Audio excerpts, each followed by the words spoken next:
Testing. Mr. Mohammed Shahada, please come to the podium. Thank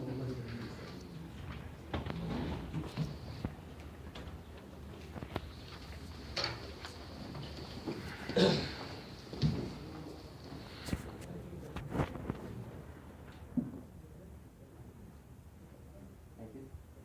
Good morning, everyone. My name is Mohammed Shahada, and I would like to talk about the animal experimentation. As you know, animal experimentation is a contentious issue. It has proponents and opponents.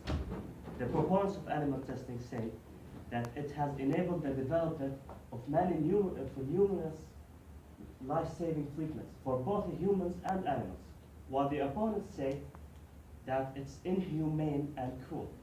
So the issue now boils down to two essential questions. Does it work, and is it ethical?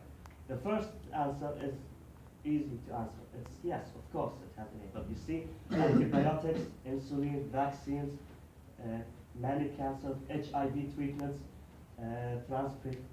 organ transplantation, they all have something in common. All these progress and advanced medical progress, they all have something in common. They were both tested on animals. Okay? So in fact, animal testing has helped and contributed to 70% of Nobel Prizes for physiology and medicine. So medically, without it, we would be stuck in the European Dark Ages. There are real alternative methods, of course, such as magnetic resonance imaging, the work on cells and tissues, but they can be useful, but they do not give the same results as animal testing does. No one chooses to use animals, but there's no other way. It's unnecessary, and it gives no one any pleasure of using animals.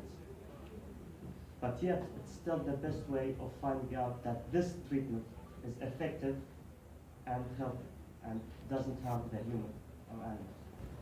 Biologically, we are similar to many species of animals, such as chimpanzees. They share 99% of their DNA with humans, and mice are 98% genetically similar to humans. So they all have the same set of organs as humans does, such as the heart, the kidney, and the lungs, that function in essentially the same way with the help of bloodstream and the central nervous system. So the animals and humans are biologically similar, which makes them susceptible to many of the same conditions and illnesses that the human suffer from, like the heart disease, diabetes, and cancer.